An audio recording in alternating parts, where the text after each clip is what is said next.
외국인 현선물 매도 속에서 오후장 접어들어서 매도폭이 더 깊어지고 있는 현재 이 구간입니다. 자, 종가까지 마무리 전략 잘 세워볼 텐데요. 프로의 시선 두 분과 함께하겠습니다. 루크투자연구소 임순재 대표, 글로원 파트너스 이성웅 이사 함께하겠습니다. 어서 오십시오. 안녕하십니까? 예, 반갑습니다. 자, 2600선 참 힘들어요. 지키기도 힘들고 내줄 땐 계속해서 잘 내줘요. 이런 상황 속에서 지금 우리는 빅테크 실적을 기다리고 있는 구간이긴 한데요. AMD도 확인을 했고요. 그리고 구글 또한 확인을 했습니다. 이전에 브리핑 시간에서도 들으셨겠지만 좋게 나온 쪽도 있었고요. 가이던스가 조금 부진해서 힘들어 보이는 쪽도 있었습니다. 자, 빅테크 실적은 우리나라 시장에 그렇게 큰 영향은 없는 건지, 지금 구간에서 M7 실적 발표 대기하면서 여러 가지 관망세가 나타나고 있습니다. 언론에서 많이 나오는데 우리 주식시장에서 영향은 어느 정도라고 보세요, 임 대표님? 이게 평상시 같은 경우는 좀 영향을 좀 미쳤을 걸로 보여지는데요. 네. 지금은 다른 이벤트, 더 큰 이벤트가 있죠. 미국 대선이 지금 예. 앞에 깔려 있기 때문에 그 이벤트로 인해서 이런 이제 개별적인 좋은 이벤트들이 다 묻히고 있는 거 아닌가라는 좀 생각을 해보고 있습니다. 오늘 같은 경우도 알파벳이 AI에 대한 투자를 계속 확대하겠다라고 지금 얘기를 한 그런 상황입니다. 실질적으로 지금까지 AI 관련돼서 여러 가지 얘기 중에 하나가 AI 투자는 많이 하고 있는데 이게 실적에 연결되는 부분이 미미하다. 그래서 향후에 투자가 과연 연속성이 있겠느냐라는 그런 의구심을 갖고 있었는데요.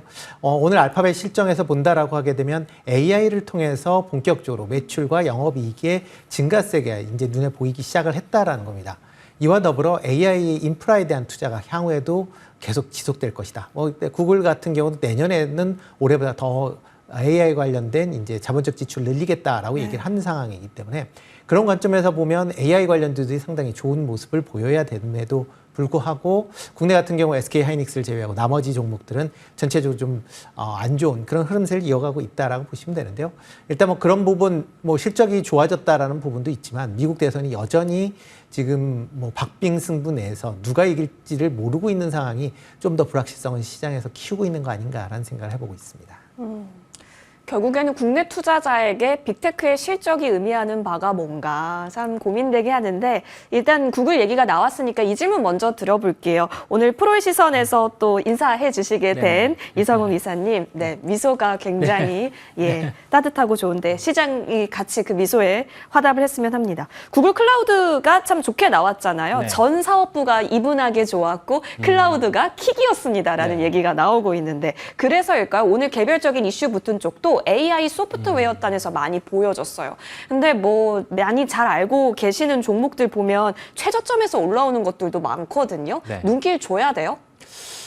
그러면 우리가 여기에서 고민을 해볼 부분이 구글 단에서 AI가 좋으면 우리나라 소프트웨어가 직접적으로 연관이 되느냐라는 점이고요. 그 다음에 만약에 이게 소프트웨어 쪽에 영향을 줄 수 있다라면 어떤 기업을 봐야 되는지가 핵심입니다. 그런데 구글 이와 연결해서 우리나라 소프트웨어는 큰 연관은 없습니다. 네. 그런데 오늘 삼성 SDS 실적 발표가 있었어요. 그 안에서 보면은 AI와 관련된 부분에 매출이 올라왔죠. 그렇다 보니 이와 연결할 수 있는 소프트웨어 쪽을 보는 게 훨씬 더 낫다라는 말씀을 드립니다. 짚어주신 것처럼 종목들 같은 경우가 빠졌다가 올라오는 상황 안에서 거래 자체가 적어요. 그러면 여기에서 자칫 매수를 했다가는 손실을 볼 수 있는 구간임을 말씀드리고, 우리가 중간에 짚어갔던 것처럼 삼성 SDS와 연관해서 소프트웨어주들 본다고 하면 엠노 이런 기업들을 볼 수가 있겠습니다.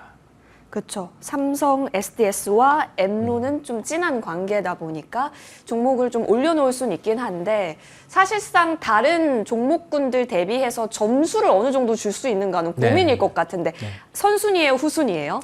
우리가 선순위로 본다라고 하면 여기에 대해서 하나의 실적이 달라질 수 있는 변수를 보시면 될 것 같아요. 그건 지금 CRM과 관련된 부분의 사업을 하는데, 여기에서 연초에 기획이 됐던 게 그 오나인 솔루션이라는 해외 기업과 함께 삼성 SDS, 엠노가 소프트웨어를 내놓기로 했어요. 초기 버전 같은 경우는 나온 상황이고요. 이게 해외에서 상용화 된다라고 하면 예정되었던 실적이 나올 수가 있습니다. 그 부분은 본격적으로 내년 초에 진행이 될 수 있기 때문에 현재 구간에서는 우리 긍정으로 미칠 수 있는 변수를 확인하면서 접근을 하면 된다라는 말씀을 드립니다. 네, 만약에 선순위로 가기 위한 변수는 무엇일까라고 했을 때 키워드 집중해 주셨으니까요. 잘 확인해 보겠습니다. 오늘 엠노 7%대 강세 시원하고 있습니다. 그러면 반도체는 뭐 하고 있지? 뭐 워낙 계속 챙겨보는지라요.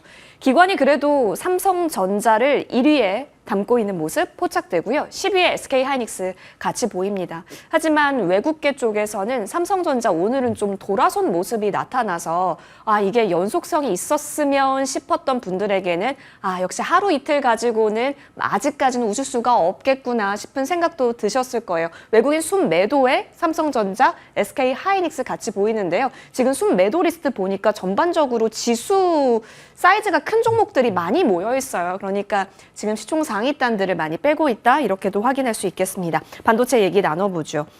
자, SK하이닉스는 그래도 오늘 오릅니다. 삼성전자랑은 이제 완전히 색깔이 달라요. 임 대표님, 근데 뭐 우리가 뭐 SK하이닉스가 됐든 삼성전자가 됐든 지금 반도체 업황 자체가 워낙 차별화된 점수를 주고 있는 두 기업인지라요. 결국에는 아직까지 외국인이 삼성전자의 편을 들어준 게 아니라면 SK하이닉스 쪽으로 눈길 보아야 되는 건 변함이 없는 걸까요? 그렇죠. 뭐 단기적으로 보면 SK하이닉스 쪽을 보시는 게 좀 더 맞지 않을까 싶습니다. 뭐 시장 흐름 자체가 지금 뭐 AI가 가장 이제 큰 흐름이다라고 보시면 될 것 같고, 과연 AI 관련된 흐름을 얼마만큼 잘 쫓아가느냐가 이제 주가를 같이 연결이 된다라고 보시면 되는데요.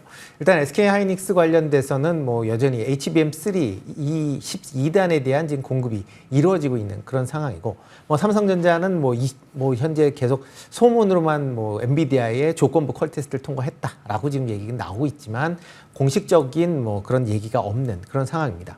물론 내일 이제 실적 발표를 하면서 관련된 내용들이 아마 나올 걸로 예상이 되고는 있지만, 그 내용에 따라서 아마 주가가 좀 더 지금과 같이 움직일지 아니면 좀 더 반전할지는 좀 더 보셔야 될 걸로 보여지고요. 일단 뭐 국내 시장 전체적으로 보면 아직까지는 외국인들이 국내 시장에 대해선 좀 매도, 그러니까 셀 쪽에 좀 더 포커스가 맞춰져 있는 거 아닌가라는 생각을 하고 있습니다. 뭐 어제 뭐 장 후반에 조금 순 매도 규모가 좀 줄어들긴 했지만 오늘 지금 다시 매도 규모가 증가하고 있는 상황이거든요. 그런 상황을 본다라고 하게 되면 외국인 매매 패턴에 좀 더 관심을 가지셔야 되지 않을까라는 생각을 해봅니다. 외국인 사실 오늘도 들어오곤 있지는 않고 삼성전자도 가수급상, 물론 끝까지 봐야 되긴 하겠지만 빼고 있습니다. 우리 이성웅 이사님은 삼성전자에 대한 뷰가 어떤지 프로의 시선 시청자분들께도 좀 알려주시면 좋을 것 같아요. 반도체 업황만 보고 삼성전자를 빼는 걸까요? 아니면 코리아 시장을 보고 삼성전자를 빼는 거냐? 뭐 이런 얘기까지 나오고 있는 상황이거든요. 일단 삼성전자 뷰는 어떠세요? 지금 우리나라 시장을 보고 매도한다라는 거는 뭐 크게 지금 구간에서는 일리는 없는 것 같습니다. 왜냐하면 지수가 뭐 박스권 하단에 위치를 하고 있다 보니까 이걸 안고 매크로 변수가 크게 없는데 전자를 통해서 시장을 판다라는 거는 크게 합리적이지 않고요. 삼성전자 자체로 본다라고 하면 가격 메리트는 있습니다. 그런데 우리가 주가가 반등이 나오기 위해서, 즉 속도가 붙기 위해서 확인해야 될 점은 범용 반도체 쪽은 상황이 좋지 않아요. 디램, 낸드 같은 경우는 출하량 증가가 나타나지 않았는데 가격이 이제는 빠지고 있죠. DDR4 기준으로 중국의 창신 반도체 같은 경우가 출하량을 늘리고 있다 보니까 가격은 빠지고 있습니다. 그 다음에 HBM3E와 관련된 8단 넘어서 이제 12단 같은 경우는 아직 퀄 테스트를 공식적으로 통과를 못했다 보니까 가격이 여기에서 머무르고 있는 상황인데, 그러면 이 두 가지 변수를 놓고 내일 컨콜을 통해서 어떤 부분에 멘트가 있으면 삼성전자의 주가가 반등이 나올 수 있냐라고 하면은 중국 언론에서 나온 부분이었죠. 낸드와 관련된 부분에 감산이 만약에 진행된다라고 하면은 뭐 주가는 뭐 6만 원 이상 다시 올라올 수 있을 것으로 보이고요. HBM3E 뭐 12단과 관련된 퀄 테스트가 통과되었다라는 소식이 있으면 한 6만 원대 중반, 7만 원 이 정도까지는 올라올 수 있는 전제를 말씀드립니다. 알겠습니다. 삼성전자 참 말 많고 탈 많은 지금 구간입니다. 자, 계속 내일 실적 발표가 있기 때문에 확정 실적이죠. DS 부문단에 있어서의 움직임, 그리고 앞으로의 컨콜에서의 움직임 계속 지출을 살펴보겠습니다. 이쪽으로 한번 넘어가 볼게요. 오늘은 한미반도체가 오르고 한화인더가 내려가서요. 근데 프로그램 순매수 상위를 보니까 한미반도체를 지금 보고 있습니다. 한미 반도체가 뭐 NDR 이슈 때문인지 일단은 오릅니다. 근데 고가 대비해서는 조금 다시 내려오기는 했어요. 지금 굉장히 어지러운 구간 같아요. 임 대표님은 어떻게 정리하고 계세요? 일단 뭐 한미 반도체가 좀 크기 때문에 이제 뭐 그 지수 움직임에 같이 좀 맞물려 있다라고 보시는 게 맞지 않나 싶고요. 일단 뭐 두 회사가 지금 서로 이제 본의 아니게 경쟁 관계를 갖고 있죠. 일단 TC 본딩으로 보면 뭐 한미 반도체가 월등히나 앞서 있는 그런 상황이다라고 보여지는데, 다만 지금 현재 시장에서 관심하고 있는 거는 HM4 관련된 부분이 좀 더 시장에서 주목하고 있는 거 아닌가라는 생각을 하고 있습니다. 특히 지금 H4 관련돼서 이제 하이브리드 본더를 이제 생산을 해야 되는 그런 상황이고요. 여기에서 SK 하이닉스가 한미 반도체가 아닌 SK 하나 인더스트리얼 솔루션즈를 이제 하고 있다라는 게 어떻게 보면 시장 내에서는 지금보다는 향후 미래 관점에서 지금 보고 있는 거 아닌가라는 생각이 들고 있고요. 그렇기 때문에 양 회사가 지금 움직임이 거의 지금 최근 들어 이제 반대적인 움직임을 보이고 있습니다. 뭐 한미 반도체가 올라가면 지금 하나 인더스트리얼이 빠지고 있는 거고요. 아니면 반대 경우일 경우에는 또 이제 하나 인더스트리얼 솔루션스가 이제 상승을 하는 이제 그런 모습을 보이고 있는 이런 상황이 아마 당분간은 좀 더 이어질 가능성은 있다라고 생각을 하고 있고요. 과연 어떤 게 좋을 거냐라고 보면 뭐 길게 보시는 분들은 하나 쪽이 조금 더 그러니까 어차피 지금 기술이 아니라 미래 기술에 베팅을 한다라고 보면 하나 인더스트리얼즈가 조금 더 가능성도 있다라고 생각을 합니다. 길게 봤을 때요. 네. 이정홍 이사님, ASMPT가 SK 하이닉스 쪽으로 TC 본더를 좀 준 것처럼 지금 시장에서 인식을 하고 있잖아요. 이 여파는 한미 반도체의 위협은 아니에요? 충분히 영향은 미칠 수 있습니다. 우리가 냉정하게 생각을 해볼 부분은 주가에 대한 해석 부분이에요. 지금 뭐 올랐다가 빠지고 있는 부분, 그 다음에 뭐 하나인더 같은 경우도 주가가 하락을 하고 있죠. 이 본딩 장비 관련해서 SK 하이닉스가 다원화를 원하고 있는 것은 팩트입니다. 그렇다 보니까 뭐 시장 점유율에 대해서 좀 변화가 있을 수 있는 전제를 안고 주가 조정이 나오고 있기 때문에 뭐 지금 주가 수준에서는 크게 무리할 필요가 없다라는 말씀을 드립니다. 한미 반도체 접근은 무리할 필요가 없다요? 알겠습니다. 그러면 어쨌든 다원화 과정에서 한미 반도체는 지금 이 진통을 끌어안을 수밖에 없는 상황인 거네요. 두 분의 의견 종합해 보면요. 네, 여기서 정리를 해보고 오늘 오랜만에 가는 쪽이 있어서 이쪽도 한번 점검해 볼게요. 프로그램 쪽에서 들어오고 있습니다. 그리고 외국인이 오늘 선물 위주로 좀 사서 그런지요. 네이버 같이 보여집니다. 갑자기 시총 상위단에서 움직이는 종목이 이렇게 없었거든요. 근데 네이버가 빨간불을 잘 켜고 있어서 이 부분도 참 궁금했어요. 임 대표님 드디어 네이버의 시간이 오는 거예요? 일단 그동안 미동이 없었잖아요. 네, 그렇죠. 거의 안 움직였었죠. 네. 그랬다가 이제 오늘은 이제 구글 영향, 알파벳 영향 때문에 올랐다라고 보시는 게 맞지 않을까 싶습니다. 특히 이제 그 AI가 이제 확대가 되면서 검색 서비스 관련된 이제 광고 시장이 조금 위축될 거 아니냐라는 그런 우려감이 있는데, 구글을 보면 여전히 탄탄한 그런 이제 광고 매출이 나오고 있다라고 보여지고요. 그렇다라고 하게 되면 국내에서 검색 관련된 서비스를 하고 있는 네이버 같은 경우도 기존에 뭐 많이 AI가 확대가 되면서 점유율이나 이런 부분이 조금 우려가 있었는데 그렇지 않을 수도 있겠다라는 그런 내용이 아마 시장에서 기대감을 키운 거 아닌가라는 생각을 해보고 있습니다. 물론 이제 실적이 나와 봐야 이제 정확하게 어떤 방향성을 잡을 수 있다라고 보여지고요. 아직 오늘 같은 경우에는 그냥 그런 일시적인 그런 모멘텀으로 움직이는 거 아닌가라는 생각을 해보고 있습니다. 일시적이다. 확실히 좀 거래를 엄청 수반한 폭발적 매수세가 네이버에 붙지 않는 한까지는 단기 수급적인 영향으로 볼 수밖에 없겠네요. 네, 그렇죠. 네이버는. 뭐 그냥 이벤트성으로 일단 오늘은 이벤트성으로 보시는 게 맞을 것 같고요. 일단 실적이 나온 이후에 아마 보시는 게 더 낫지 않을까 싶습니다. 사실 이전 실적 좋긴 했는데 연속해서 그 실적이 좋을지가 체크 포인트가 될 것으로 보여집니다. 네이버 점검해 봤고요. 오히려 우리 이쪽으로 한번 또 넘어가 봅시다. 반도체와 제약바이오와 또 하나의 어깨를 나란히 하고 있는 쪽 2차 전지인데요. 이성호 기자님, 2차 전지주는 지금 말 많고 탈 많은 구간이잖아요. 역시나 마찬가지입니다. 역시 뷰가 궁금한데요. 테슬라와 함께 2차 전지주도 동반 상승하는 건가 싶다가요. 최근 들어서는 글쎄요, 뭔가 매력도가 좀 많이 시장에서 반영받고 다시 또 없어진 상황인 건가요? 지금 내년을 기다린다라는 관점에서는 모아가려는 투자자분들도 많으실 것 같은데 어떤 견해 있으세요? 예, LG에너지 솔루션이 3분기 실적 발표를 했고 2분기와 3분기에서 톤을 비교를 해보면 2분기 때는 이제 3분기 메탈 판가 같은 경우가 여기에서 빠지지 않고 있다라는 점, 그다음에 뭐 매출 볼륨 같은 경우가 10% 올라올 수 있다라는 점을 내비쳤고 그게 실적으로 나왔었어요. 그다음에 하반기, 그다음에 내년을 보는 3분기 컨퍼런스 콜에서는 우선은 판가 빠지고 있는 부분과 함께 우리가 시장에서 바라보는 뭐 유럽에 대해서 뭐 독일 규제 같은 경우가 완화되는 부분에 대한 기대는 크지 않은 것으로 보입니다. 그러면 여기에서는 주가는 뭐 박스권 형태가 나타날 가능성이 높고 박스권 상단을 돌파하기 위해 필요한 거는 어떤 메이커사든 수요를 창출을 해줘야 됩니다. 그런 부분에 대한 확인이 필요함을 말씀드립니다. 유럽 쪽에서 관세 이제 뭐 실행을 한다라고 하잖아요. 최고 43.5%인가요? 그런 거에 있어서는 사실 우리가 알려졌던 재료고, 그럼 여기서 더 가기 위해서는 일단 4분기까지는 실적 안 좋을 거 알고, 그러면 내려올 때마다 사는 게 답일까? 로 지금 우리는 생각을 하고 있거든요. 언젠가 펼쳐질 전기차 미래라면. 임 대표님은 그런 관점에서 지금부터 이 주가 수준에서부터 조금씩 가져간다라는 투자 전략에 있어서는 어떤 평가 주세요?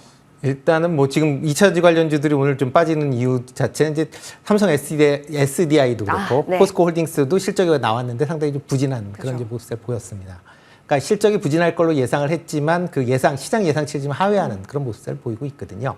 그럼 과연 이런 이제 업체들의 실적이 개선될 것이냐라고 하게 되면 아마 조금 더 시간이 걸릴 가능성은 있습니다. 네. 특히 광물 가격의 상승을 기대를 하고 있는데 아마 당분간은 쉽지 않을 것이다라고 생각을 하고 있고요. 그리고 전기차 수요, 뭐 유럽에서 중국산 전기차에 대한 그런 이제 관세가 높아진다라고는 하지만 전기차에 대한 관세가 높아지는 거거든요. 2차 전지는 여전히 뭐 지금 중국산이 들어가고 있고 특히 뭐 CATL 같은 경우는 유럽 내에 공장도 가지고 있습니다. 그러니까 그 영향은 상당히 좀 제한적일 것이다라는 거고요. 또 하나가 전기차 시장이 커지는 건 맞지만 과연 어떠한 2차 전지를 쓸 것인지에 대한 부분은 여전히 오리무중이다라는 겁니다. 지금 최종적으로 만들어져 있는 그런 게 아니라 여전히 개발 중에 있거든요. 그럼 최종적으로 개발되는 그런 사양이 소비자들이 만족할 수준 이상이 되어야 된다라는 겁니다. 그러니까 지금 가장 얘기 많이 하고 있는 게 내연기관과의 이제 가격차라고 얘기를 많이 하는데 그와 더불어 봐야 될 게 충전 시간을 얼마만큼 줄일 수 있느냐.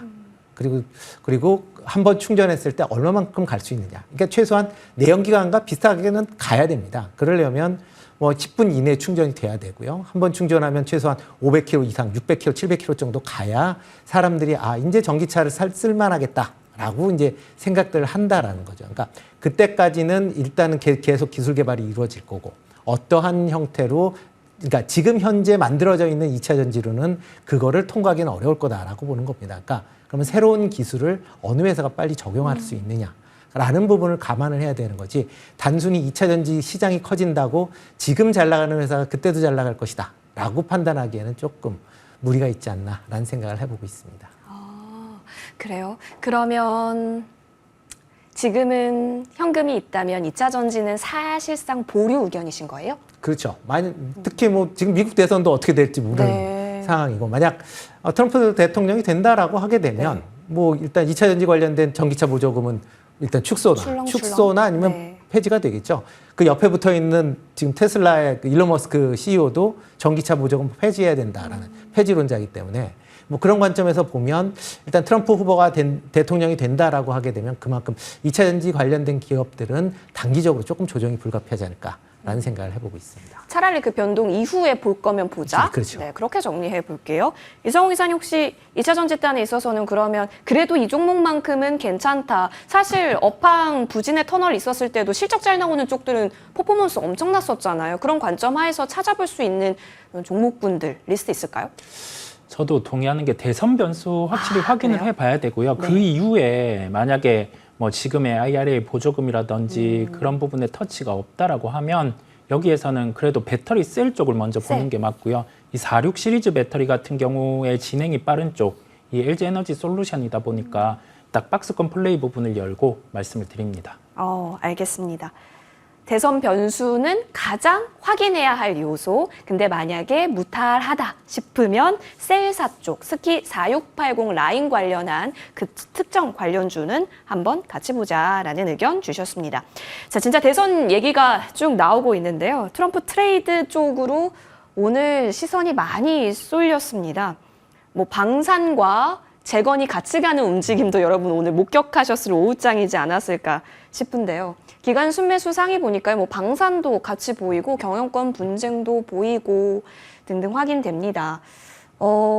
트럼프 트레이드라고 하는 것은 그럼 대선 변수에 있어서 가장 상위에 놓고 트레이딩 하겠다, 매매하겠다라는 건데요. 임 대표님 그러면 지금 6일 남았잖아요. 7일 남았잖아요. 우리나라 시간까지 하면.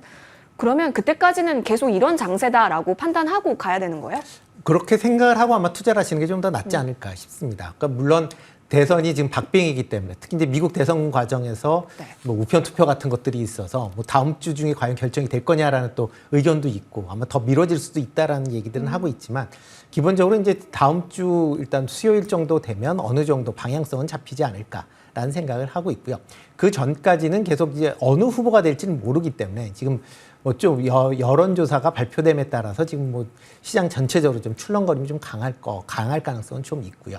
그러다 보면 지금 상황에서 만약 단기 트레이딩이 되신다라고 하시는 분들은 뭐 단기 트레이딩 관점에서 뭐 특정 후보 쪽으로 해서 뭐 해보시면 괜찮을 수도 있겠지만 일반적인 뭐 투자자일 경우에는 일단 대선이라는 그런 리스크를 굳이 내가 안고 투자를 해야 될 그런 리스크가 있겠느냐라고 보면 일단은 그때까지는 조금 천천히 지켜보시는 것도 다 답이 아닐까 싶습니다. 알겠습니다. 역시 이쪽은 빨리빨리 매매하는 스킬이 또 필요한지라. 여기 한번 볼게요. 트럼프 당선 시 비트코인은 당연히 잘 갈 거 아니겠느냐 하는 기대 심리가 지금 대한민국 거래소 비트코인 가격상 1억을 또 만들었습니다. 이성우 이사님, 네. 비트코인 쪽으로 또 우린 자금 뺏기나요? 뭐 지금 우리 네. 판단해야 될 게 원래는 뭐 그다음에 비트코인 예. 여기에서 안전자산을 놓고 과거에 미국에서 예산안과 관련된 부분에 이슈가 있을 때 비트코인이 오르곤 했죠. 그런데 지금은 좀 별개의 개념입니다. 이게 이번에 대선과 관련해서 기부금 형태를 실리콘밸리가 가장 크게 했죠. 그렇다 보니까 시장 안에서는 그 부분을 인식하고 움직이는 겁니다. 비트코인 뭐 유동성 이게 위험자산 선호 현상 부분이 있다 보니까 나타나는 거고요. 대선 이후에 아무래도 비트코인에게는 비호적이기보다는 호적인 정책들이 나올 가능성이 높음에 따라서 시세의 연속성을 기대를 해보는 걸로 말씀을 드립니다. 그러면 관련주를 지금 뭔가 시세 탄력이 빠르게 나오고 있는데 아직은 단기적으로 변동이 또 있을 수 있기 때문에 조금은 조위가 필요한 거예요? 아니면 베팅이 필요한 거예요? 관련주들은 국내에서 단기 시세가 낮습니다. 오늘 같은 경우는 차익 실현이 그렇죠. 나오는 상황이고요. 그렇다 보니까 관련주를 직접적으로 보기보다 이 비트코인의 흐름이 시장의 유동성이 살아있음을 나타내는 거다 보니까 위험자산 선호 이 부분으로 받아들이시면 되겠습니다. 하나의 지표로 살펴보자라는 의미시네요. 알겠습니다. 비트코인 가격도 계속해서 1억 원 라인대 지지하는지 잘 확인을 해보겠습니다. 자, 루크투자연구소 임순재 대표, 이성웅 이사와 함께했습니다. 여기서 보내드릴게요. 고맙습니다.